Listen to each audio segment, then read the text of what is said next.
What is up, guys? Your boy Jabba Boy 108 here. Today I'm going to be doing a review for the 2014 Japanese Grand Prix. So without further ado, let's do this. And before I start, big major news happening. And that was Sebastian Vettel leaving Red Bull. He said to the team that he was leaving the team. He was quitting for the team to go to Ferrari. Now, Ferrari haven't confirmed this yet, so it's very interesting to see, because it's very interesting to hear, because I don't know, maybe Vettel could be denied, and Vettel, that could leave Vettel out of a drive, because Kvyat at the moment is set to be driving for Red Bull. He's set to take Vettel's seat. So if Ferrari don't give him a drive, then it could be all over Vettel. He could have to take a year's sabbatical off the sport, which would be a real shame. And also that will do the exact same thing to Alonso, or even Button, because Alonso could be outed out of Ferrari, and because Kimi Raikkonen is confirmed, I believe, to be driving for Ferrari next year, which is good. So that means Alonso could be having the same thing, or even Button. Maybe Button could be retiring from the sport after this year. So yeah, a lot of rumours of people leaving, or even taking a sabbatical off the sport, taking a year sabbatical off the sport, which would be very surprising.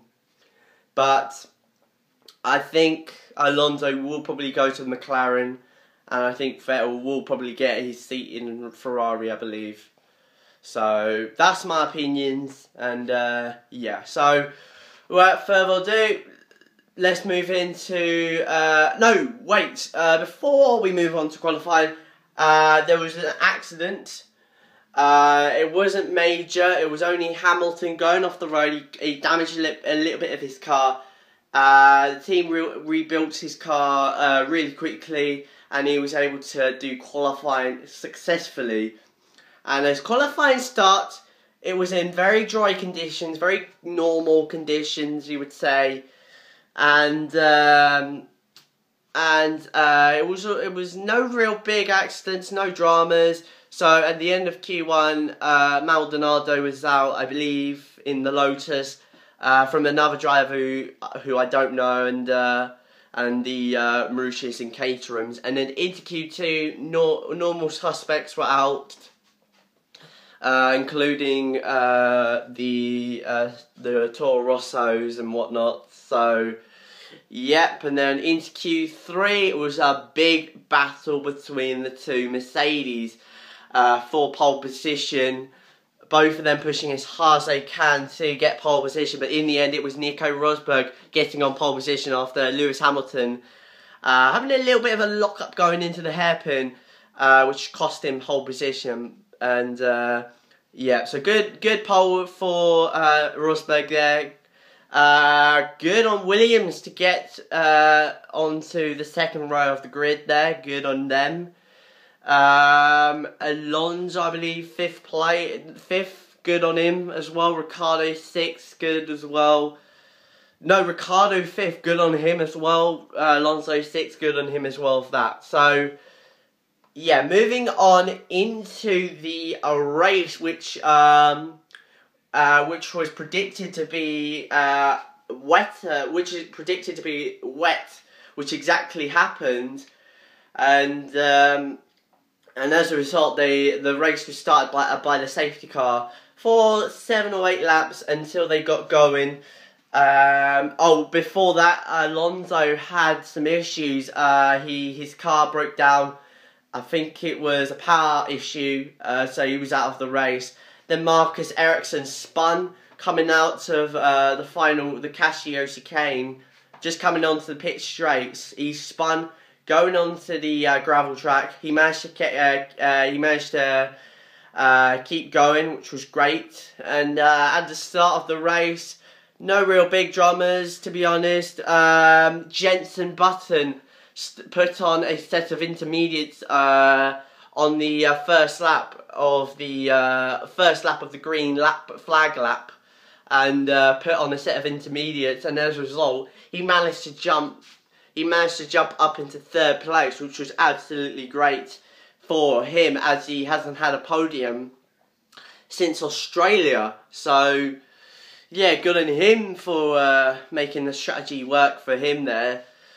Probably one of the best strategy calls ever, in my opinion, to be honest. So yeah, that was great. And as a result, after that, a lot of drivers as well coming in for intermediates. But surprisingly, Mercedes didn't come in at the same time as the rest of the field, because because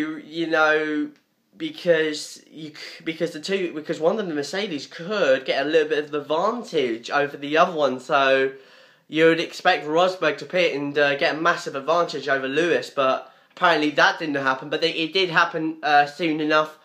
Rosberg did get ahead of Hamilton, so there was no big changes at the first stop.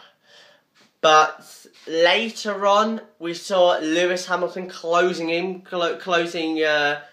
Rosberg down. He was pushing as hard as he can, saving his tyres up, and eventually Hamilton did get ahead of Rosberg, round the outside of Rosberg to take the lead of the Japanese Grand Prix. It was a fantastic manoeuvre, brave move, of course.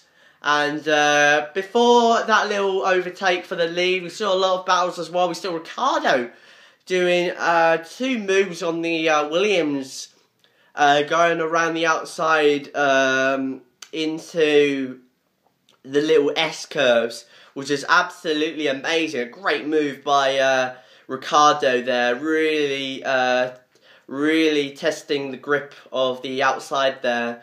And we saw also a couple more overtakes. We saw Vettel getting ahead of Massa, whilst Ricciardo was about to close up to, I believe, Massa. Yeah, so yeah, great move by Vettel as well. Yeah, Vettel got ahead of Bottas as well, for that matter. So both Red Bulls did move themselves up into 4th and 5th, which was great.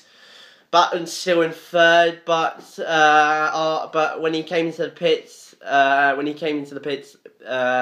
Button had a really slow stop. He couldn't get the car in gear, and as a result, that allowed Sebastian Vettel to take 3rd off Jenson Button. And then we saw a really good fight between Ricciardo and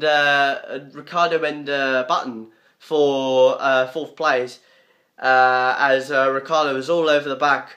And Ricciardo couldn't do anything about Button in terms of passing him for DRS, because the DRS was disabled, meaning that Ricciardo could do nothing about it and had to just rely on his overtaking skills to. He had to rely on his car grip to pull him ahead of Button. And then also as well, we saw Magnussen going off loads of times going into turn 2. Yeah, but Magnussen really struggling in the conditions, which is unfortunate for him. And then in the closing laps, we saw Sutil. The safety car came out, and that was because of Adrian Sutil crashing out. He crashed out coming out of the Dunlop curves, hit the wall. That was the end of his race, and as a result, the safety car came out. And then as well, we saw Jules Bianchi hitting the wall, and this is what got everyone all wound up. This is what everyone's like. This is the big hypeness of the Japanese Grand Prix, the Perez on Jules Bianchi, because Jules Bianchi, apparently what happened, he spun, he went into the barriers, no, he went into the JCB little tractor thing, and apparently he is unconscious. He's just now gone to the hospital via ambulance, and yeah, I mean, just massive hearts go out to Jules Bianchi, to be honest, because you know, Jules, I see a lot in Jules. You know, I see probably a Ferrari sort of drive coming up for him. You know, I see a lot for this dude, and for him, you know, and I really don't want to see his life taken away just like that, you know. And to be honest, I don't like to see deaths in motor racing, you know, because it's not right. It's not good for the sport. At the end of the day, it's a sport.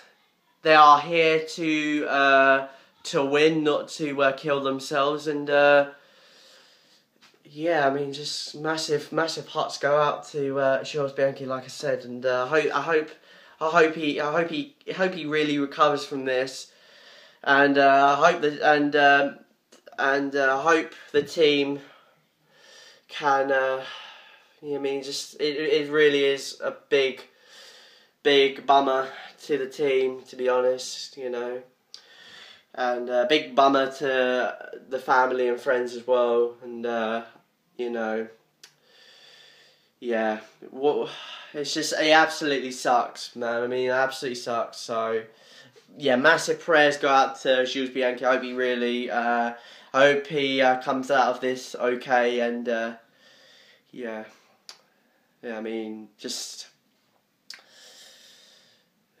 What can you do? I mean, just... I mean, whatever. I mean, just...